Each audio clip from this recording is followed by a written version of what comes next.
Welcome and thank you for joining us today for our annual DCAA Agency Hot Buttons 2019. Happy New Year to everyone. There's been probably less activity out of DCAA in the last year than we've seen in some prior years, and we'll touch on that later in the seminar, but thank you for joining us today. My name is John Carpenter, and I'm a principal at Cherry Bekaert, and our two primary presenters today are John Ford and Kurt Smith, each of whom has prior career experience with DCAA.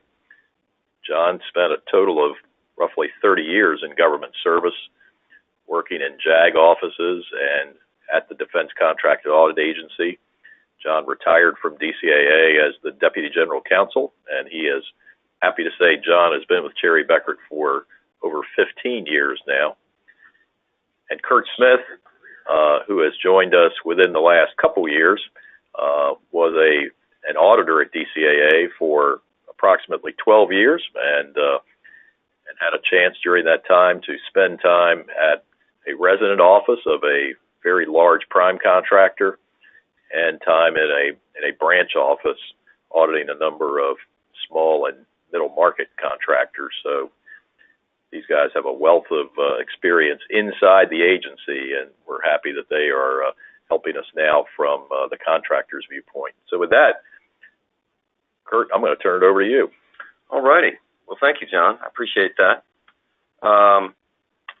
Here is our smiling faces and our email addresses if you would like to ask any questions following the presentation.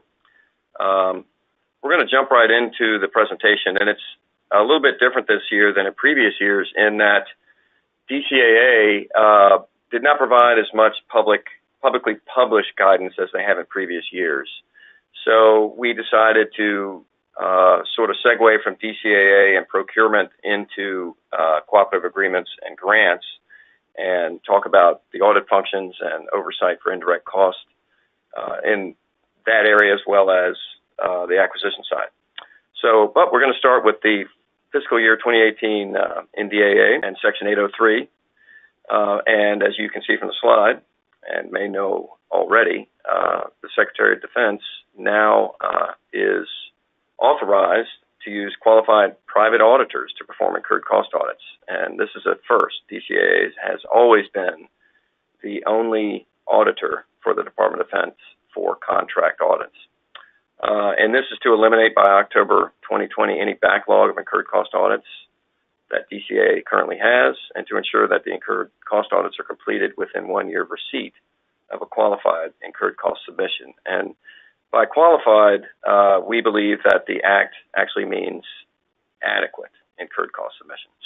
Just to continue with this, the Act states that the Secretary of Defense or designee shall award a contract to 2 or more qualified private auditors to perform incurred cost audits of DoD contracts no later than April 1 of 2019. And that deadline is fast approaching. We have some references where that is stated with a little more information. Yeah. Kurt, let me just jump in here for just a minute. About this contracting for audits, for the SecDef is supposed to award these contracts. I have not seen anything at BidBiz Ops where there has been an RFP or any other type of solicitation issued for that yet. I would not be surprised to see award DoD task orders against GSA scheduled contracts for this instead of going on the open market to get this done. I actually thought that's what they might end up doing as well. Yeah. So that could very well be the way that they go on this. And just one thing else about these authorities, about the DFAR citations and these the DoD manual and the DoD instruction. These talk about how components in DoD would go about acquiring audit services. And one of the interesting things about the DoD instruction, which was promulgated by the DoD IG, is that the IG has to review and approve the statement of work for any particular contract that's going to be awarded for audit services within DoD. That would be an interesting thing to read the statement of work that comes out for any of these private contracts. Absolutely. And I'd like to see that as soon as it comes out. It'd be very interesting reading. Okay. Again, continuing with the Act, DOD shall notify contractors within 60 days after receipt of an incurred cost audit whether it is qualified. And again, we take that to mean adequate, and adequate is in the FAR. The word qualified is not within the FAR references to incurred cost submissions.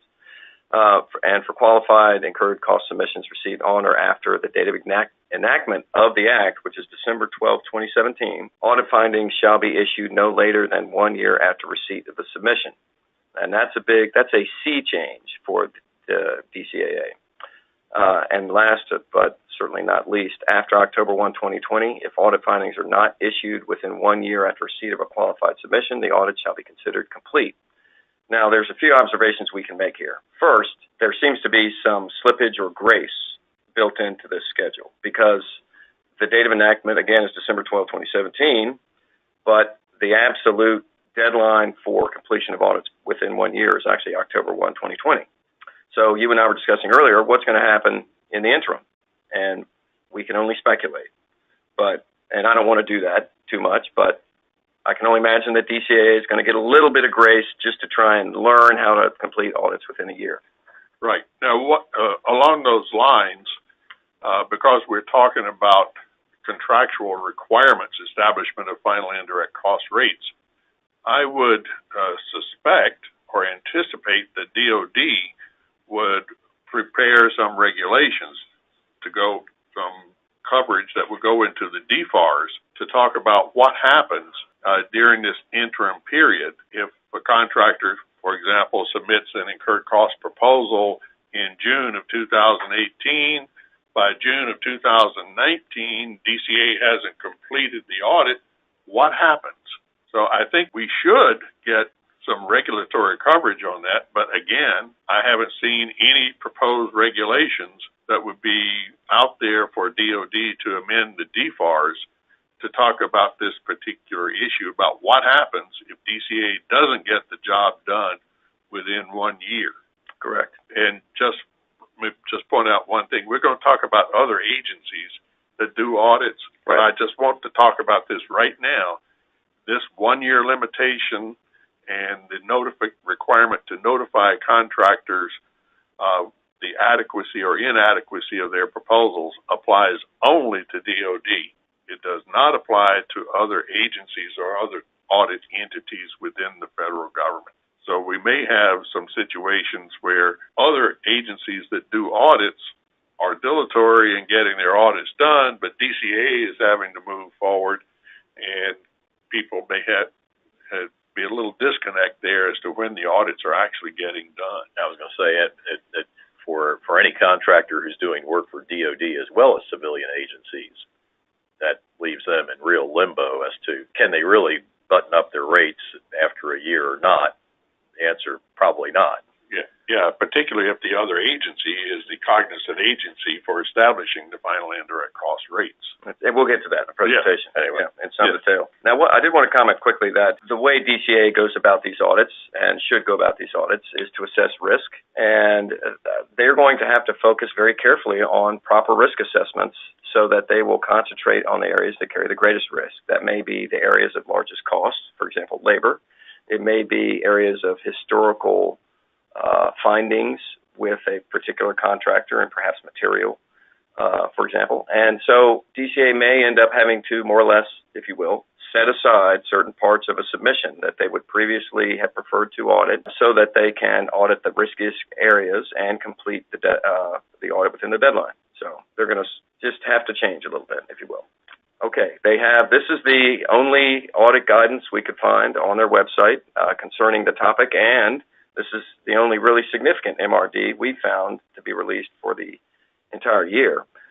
These are the references to the deadline of December 12, 2017, and the DCA must complete the adequacy review within 60 days. And, of course, the second bullet, they must complete the audit within 12 months of receiving a qualified submission. Again, this is all we found, so we're not quite sure what that means. Right. The only thing DCA was saying about these completion things was how to code things in their DMIS, their management information system. Right. It Right. didn't say, DCAA did not provide any guidance about what happens if they don't finish the audit within the 1 year period. The only thing that they were saying is you got to get it done within 1 year period. Fans of the agency like ourselves are waiting with bated breath. Yes. Okay, so the reference in FAR to determination of adequacy is in FAR 42705-1. And the first bullet, the cognizant auditor, and of course for DOD and many other federal agencies, that's DCAA, will review the adequacy of the contractor's proposal in support of negotiating final indirect cost rates and provide a written description of any inadequacies to the contracting officer and the contractor. And then B, and here's where it gets difficult, if the auditor and contractor are unable to resolve the proposal's inadequacies, the auditor will elevate the issue to the contracting office. So we talked about that. DCAA may see a downside in that they may find parts of a proposal they consider deeply inadequate, but the CO may come back and say, I consider that completely adequate. Proceed with the audit. Correct. Okay. FAR 52-216-7, the allowable cost of payment clause. Everybody's favorite in cost-type contracts. It's the only FAR clause that requires a contractor to establish final indirect cost rates. And again, it's used in all cost reimbursement and T&M FAR contracts, except those for commercial items. 216.7D23 identifies the information that must be included in a proposal to establish final indirect cost rates. And 216.7D24 identifies information that may be requested or that is optional during an audit, but is not necessary to determine adequacy. And again, we found another stumbling point that could crop up. DCAA may request more information that is not required, but they feel is necessary to complete the audit. The contractor could refuse that information. Right. Yeah. This goes back to making the determination of whether the proposal is adequate or not. And one of the things that we can see is that one of the items that is listed in 2.4 of 52-216-7, DCAA may say we need that with the original submission, although by contract, the contractor isn't required to submit that until after an adequacy determination has been made. In other words, it's not necessary to determine adequacy. And DCAA may determine that the proposal is inadequate because it doesn't contain that one item. For example, a contract brief, which is listed in 4, but it's not listed for a determination of adequacy. We know that's one of the sore points that always comes up between contractors and DCAA is contract briefs. Okay. So they've got 60 days to determine adequacy. Right. And then the clock starts on completing the audit within a year. Correct. Okay. Yeah, and one thing about that, if a proposal, the 1 year time period begins to run with the submission of an adequate proposal, not when the determination of adequacy is made. So if DCAA takes the full 60 days to make a determination of adequacy, that means they have 10 months from that period, that time frame, to go forward and complete the audit. So submission of an adequate proposal is what starts the 1 year clock run, not when the proposal is determined to be adequate. So the NDAA really has teeth, if you will. I mean, particularly after October 1st, 2020. That's correct. Yeah. Awesome. Well, this applies to the private sector contractors who are going to be awarded the opportunity to conduct these audits as well. And I'm sure there's going to be a learning curve for them. So it'll be an interesting process. Okay. Cognizant Federal Agency, FAR 52-216-7. So the Cognizant Federal Agency is the federal agency that on behalf of all federal agencies is responsible for establishing final indirect cost and forward pricing rates and administering cost accounting standards for all contracts in a business unit. And that's straight out of the definitions in the federal code. For contractors other than educational institutions and nonprofit organizations, the Cognizant Federal Agency is typically the agency with the largest dollar amount of negotiated contracts, including options. There's the code reference for that. For educational institutions and nonprofits, the Cognizant Federal Agency for Indirect Costs is established according to the OMB Uniform Guidance at 2 CFR Part 200, Appendices 3 and 4. So, Cognizant Federal Agency. Once a federal agency assumes cognizance for a contractor, it should remain cognizant for at least 5 years to ensure continuity and ease of administration. However, circumstances warrant and the affected agencies agree, the cognizant agency may transfer that cognizance to another agency prior to the expiration of the 5-year period. And DCAA maintains and distributes the Directory of Federal Contract Audit Offices. Now, this is the auditor. The directory identifies cognizant audit offices and the contractors over which they have cognizance. And you may get a copy of the directory from DCAA at the headquarters address. So, DCAA has a memoranda of understanding with most federal agencies for performance of contract audits. And just a reference at 42.101B states that very clearly. As a matter of fact, when I was at DCAA was doing a great deal of Department of Energy work. And then Congress told them that was not available to them, and they had to cease and desist and complete only DoD work. And that enabled DCAA to catch up to some degree. Other agencies, however, in addition to DCAA, that conduct contract audits, at least for some contracts, include the Department of Veteran Affairs, GSA, Department of Health and Human Services. And let's take Department of Health and Human Services as an example. Within HHS, they have the Program Support Center that establishes indirect cost rates for use in contracts awarded to state and local governments, colleges and universities, hospitals, and other nonprofit organizations. Now, I find this interesting. These are contracts. And as I was discussing with you earlier, when I see state and local governments and colleges and hospitals and nonprofits, I assume they are getting grants and cooperative agreements, but that's certainly not the case. There are many, many procurement activities at the state and local government level and within college and universities and hospitals and nonprofits. The NIH, National Institute of Health, establishes their Division of Financial Advisory Services, establishes indirect cost rates for use in contracts awarded to for-profit organizations. Yeah. Let me just go back to make one observation here. An agency may be a cognizant agency because it has the largest dollar value of awards that were made to a particular contractor. However, that agency, although it is the cognizant agency for establishing final indirect cost rates, they don't want to do the audit themselves. Okay? Now, for most agencies, the entity that does the contract audits is the IG. So if the IG isn't staffed up, the agency hasn't staffed up the IG to do the audits, what happens? The agency enters into the MOU with DCAA, where DCAA will actually do the audit, although DoD is not the cognizant federal agency for establishment of final indirect cost rates. So DCAA is acting as the agent of the cognizant agency in many cases in conducting audits to establish final indirect cost rates. And just to carry it a little further, to get away from the audit side, the contract administration side, if you look in FAR 42302, you will find that there is a single agency where there's a single contracting officer responsible for establishing final indirect cost rates for the government. So those functions that are listed for the cognizant federal agency to do apply both to contract administration services and to audit services. Okay. Outstanding. Okay, indirect cost oversight for grants and cooperative agreements. So we're going to segue into the assistance side and move away from the acquisition side, if you will. So the Federal Acquisition Regulation only applies to procurement contracts. So everything we've been discussing so far is about procurement, not about assistance. FAR does not apply to grants and cooperative agreements. Guidance on the award and administration of grants and cooperative agreements is provided by OMB's Uniform Administrative Requirements, Cost Principles, and Audit Requirements for federal awards at 2 CFR 200, commonly referred to as the Uniform Guidance. The Uniform Guidance is not a regulation, and agencies are required to use it as a basis to establish their regulations for grants and cooperative agreements. Okay.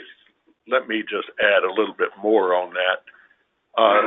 If we go back, OMB at one time issued OMB circulars that covered grants and cooperative agreements to state and local governments, Indian tribes. There was a separate circular for nonprofits, a separate circular for hospitals, a separate circular for institutions of higher education.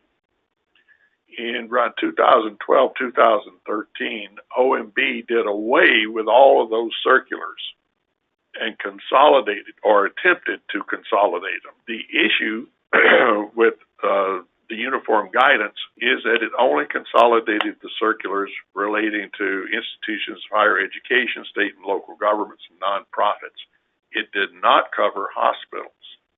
Also, there's a little slowdown. The circulars specifically addressed, the old circulars specifically addressed grants to for-profits as a secondary statement in the circulars.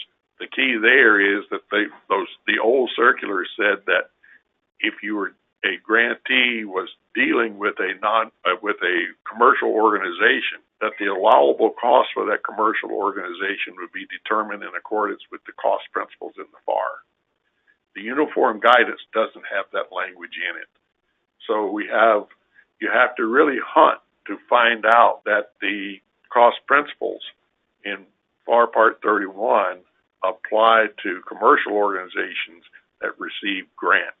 It's not a specific statement in the uniform guidance to that, but by a process of elimination and also the discussion of cost principles that apply to nonprofits, you get to the point where the cost principles in the FAR apply to grants with commercial organizations. Yes, and thank you for clarifying that, because I was thoroughly confused. I mean, all my career was on the procurement side. So. Yeah, I think a lot of grant officers are confused on that too.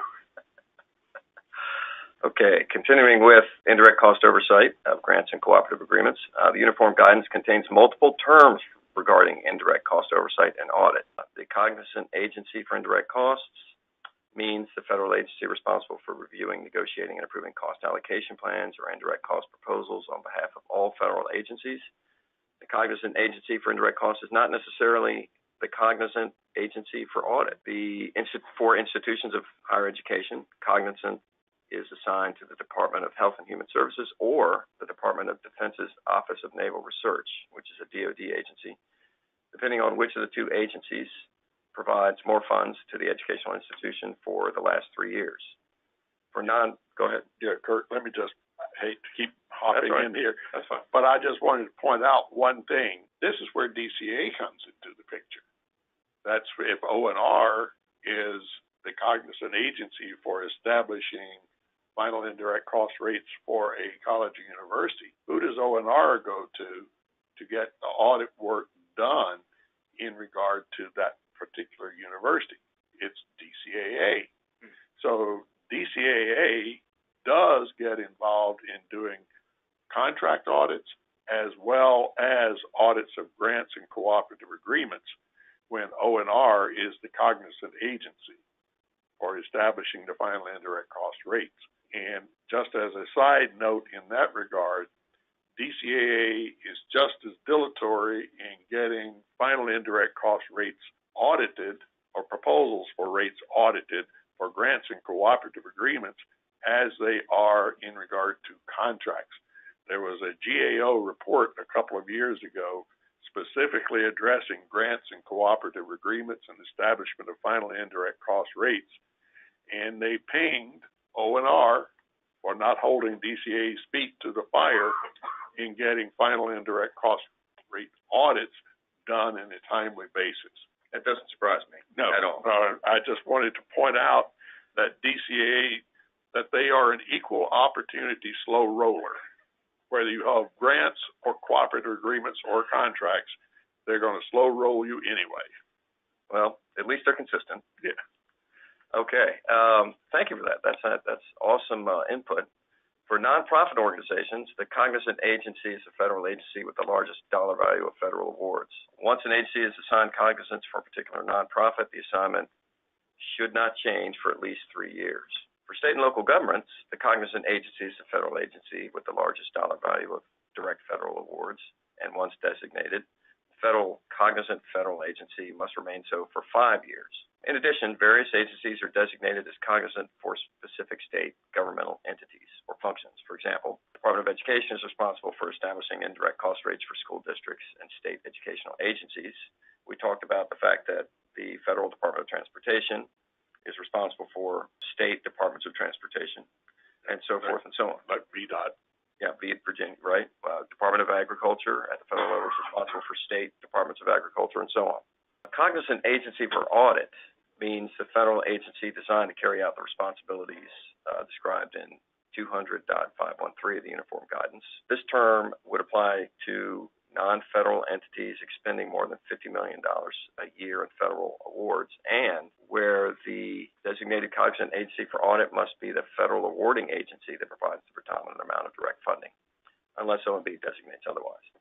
Now compare that to the oversight agency for audit, which means the federal awarding agency that provides the predominant amount of funding directly to a non-federal entity that has not been assigned a cognizant agency for audit. And that, to us, means those that have not received over $50 million a year in federal awards.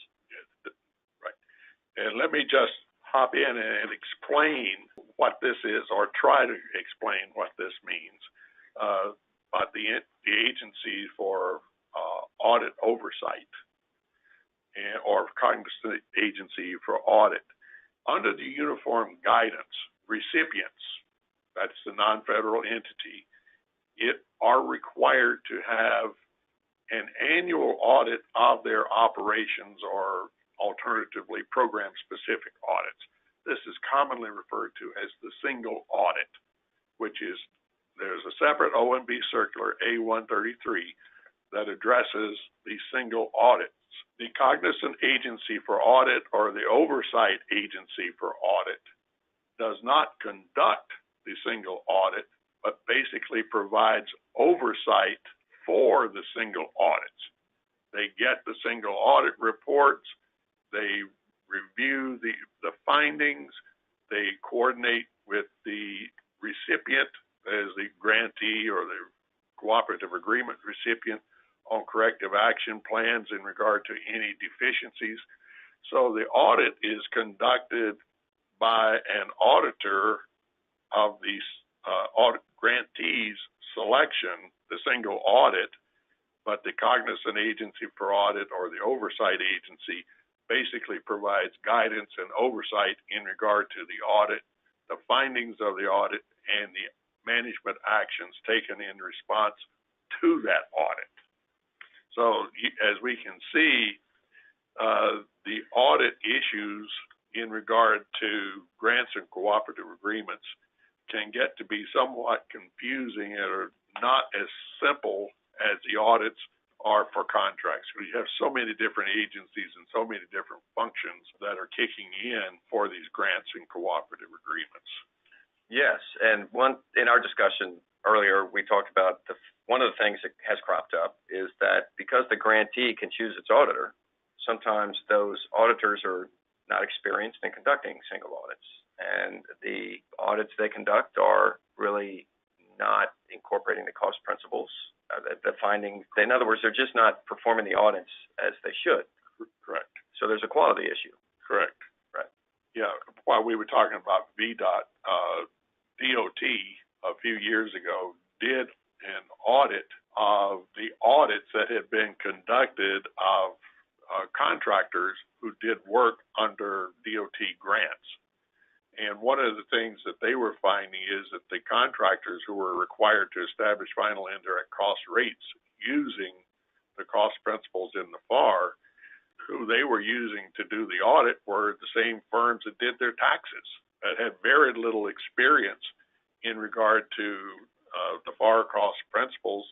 And the DOT IG found that they were allowing several thousands or even millions of dollars in unallowable costs to be recovered because of the inadequate audits that were being conducted by unqualified auditors. And these are the AASHTO audits. Correct. Right. Okay. So the cost principles, here we go.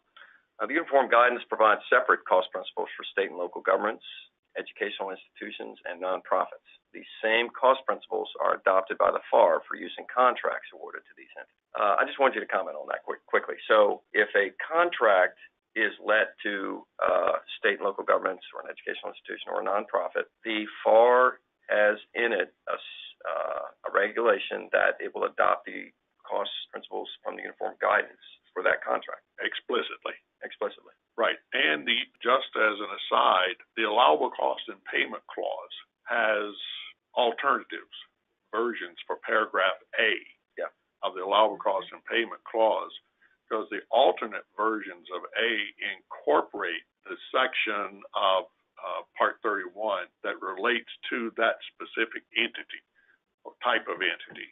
For example, instead of saying what's in for commercial organizations, it will say the cost principles in it from 31.2. And when you're getting on down to other entities, it'll be 31.3, 31.6, or 31.7. Which refer to the uniform guidance. To refer back, because you look, yes, those parts refer specifically to the uniform guidance. Okay. The uniform guidance does not address grants or cooperative agreements awarded to for-profit organizations. Individual agencies can do so in their implementation of the uniform guidance. Grants to for-profit organizations are subject to the cost principles in FAR 31, and we mean FAR 31.2.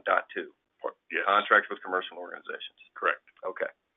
HHS permits awarding agencies to apply the grant rules. This is sort of a one-off, which I know we put in here for discussion, but again, for people still new to the assistance side, it confuses the heck out of me. But HHS permits awarding agencies to apply the grant rules, including the various categories of cost principles, to for-profit organizations. But that's what they adopted for their own regs. That's the way HHS adopted their grant regs, which permits the HHS components to apply the section of the uniform guidance that incorporates the cost principles to for-profit organizations. But since there are three, HHS didn't think it through, since there are three sets of cost principles in Section E of the uniform guidance, which set of cost principles applies to commercial organizations? Okay. Again, something that they didn't think through. Okay. So that's why grant officials are sometimes confused, perhaps? Yes. Okay. Okay. Indirect cost rates, continuing for grants and cooperative agreements. Non-federal entities, as defined in the uniform guidance, that receive cost reimbursement contracts under the FAR must use the format prescribed by FAR 52.216.7 for indirect cost rate proposals, which we reviewed earlier in the presentation. Where HHS is the cognizant agency for establishing final indirect cost rates, NIH DFAS requires commercial entities that receive both grants and contracts to use the FAR DCAA format. If a commercial entity receives only grants, it must use a template provided by NIH DFAS to submit its proposal. Okay, again, let me just throw something in here, because this is where grant officials and grantees or even contractors that have grants as well as contracts can get confused. The uniform guidance talks about forms that can be used to submit a proposal to establish final indirect cost rates, and gives a link to a website, which is in the White House. Oh, yeah. The uniform guidance was written when President Obama was in office. When President Trump came into office, he streamlined the White House website. So the link that is in the uniform guidance no longer works. That's rich. So basically, it's what you can negotiate with your cognizant federal agency for establishing indirect cost rates. If you are a grantee, you work with them to figure out what's the format going to be if you're other than NIH. Okay. I will say that some agencies do provide excellent guidance and resources on their websites. For example, I went to the National Science Foundation, and they have excellent information about oversight of indirect costs and the audit function and how it's performed. So there are agencies out there trying to clear up any confusion. Yeah, I'm talking about forms and things, right. Formats. Right. Okay. So proposals to establish final indirect cost rates submitted by institutions of higher education, nonprofits, and state and local governments must be certified. The certification for grants and cooperative agreements is different from the certification found in FAR 52.242.4. Neither the FAR or uniform guidance addresses the possibility of dual submissions or the possibility of separate agencies for establishment of final indirect cost rates. While proposals must be certified, there is no penalty similar to that found in FAR 52.242.3 that is to be assessed against the recipient if the proposal contains unallowable costs. Let me go back to just this about the possibility of dual cognizant federal agencies. remember the criteria for who has responsibility under the uniform guidance and under the FAR. The FAR deals with who receives the largest number of dollar value of contracts. The uniform guidance deals with federal awards, i.e. grants and cooperative agreements. So you may wind up with a situation where a company receives most of its contracts from DOD, but most of its grants from HHS. So there you have a situation where you have a cognizant agency for contracts and a different cognizant agency for grants and cooperative agreements. And so what I would say there is that the requirement for establishing your final indirect cost rates, the format, is set in a contract. So I would try to go with the agency that has responsibility over your contracts to get your final indirect cost rates established that way, instead of having to worry about making two different submissions to two separate agencies who may have different views on what are how to apply the cost principles. Right. I was going to say, I would think that HHS, PSC, the program, the HC within HHS that oversees indirect cost oversight outside of NIH DFAS, has some experience with this, you would think. And they probably worked out something internally in terms of guidance. Yeah. One would hope. Would hope, but neither the FAR nor the uniform guidance address this. So this leaves it up to agencies to wing it. Okay. So I call it a weakness in the regulatory coverage. Well said. Okay, record retention periods for grants and cooperative agreements. The uniform guidance has different records retention periods than those stated in FAR 4.7. All non-federal entity records pertinent to a federal award must be retained for a period of 3 years from the date of submission of the final expenditure report. Now, the final expenditure report is another term for incurred cost submission? No, it's a report talking about all expenditures under that grant for direct and indirect. Okay. Total submission. Total expenditure. Total expenditures. Okay. The exceptions include any litigation claim or audit started before the expiration of the 3-year period, in which case the records must be retained until the processes of litigation claims or audit findings have been resolved. Right. This is somewhat similar to what's in the FAR, because if there's litigation or a claim going on under the FAR, you have to keep your records until that litigation or claim is resolved. But there is no similar provision in the FAR to extending records retention periods if an audit has been conducted. So this is where DCAA gets bent out of shape a lot of times when the FAR and the contractual records retention period expires and they're just starting an audit or in the middle of the audit, and the contractors, our records destruction process kicks in, we got rid of them, and DCAA will say, you've got to keep records until we finish the audit. Once we start the audit, there is no requirement like that in the FAR that applies to contracts. Interesting. When the federal non-entity is notified in writing by the federal cognizant agency to extend the retention period is the other exception. Right. Again, nothing similar to that in the FAR. Interesting. For certain documents and their supporting records, the 3-year retention period starts from the date of submission of the proposal to establish final indirect cost rates, if it is required to be submitted to the federal government to form the basis for negotiation. So that's different than the final expenditure report. Correct. Okay.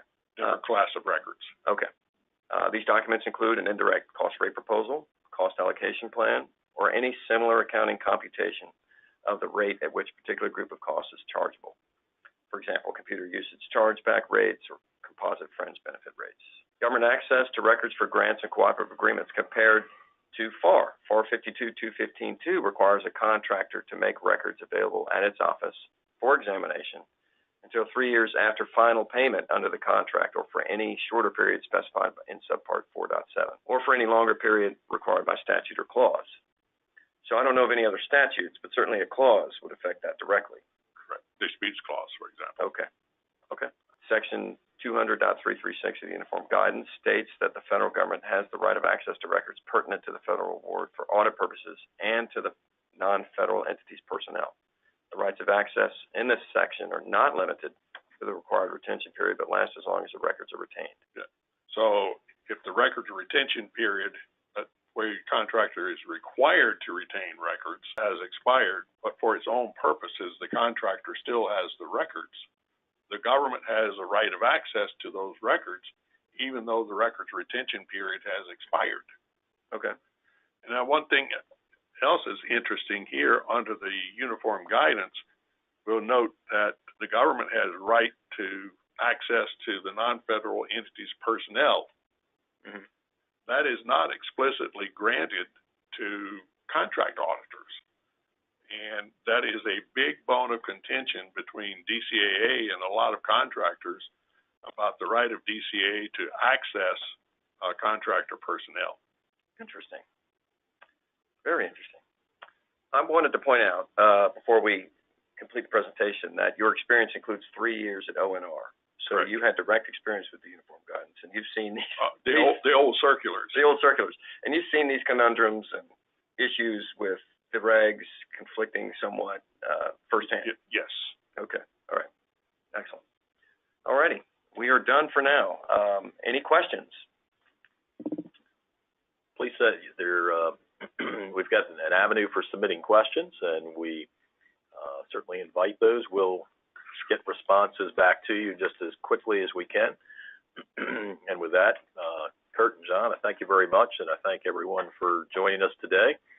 And we'll look forward to seeing you on another webinar in the near future. Thanks very much, and Happy New Year to everyone.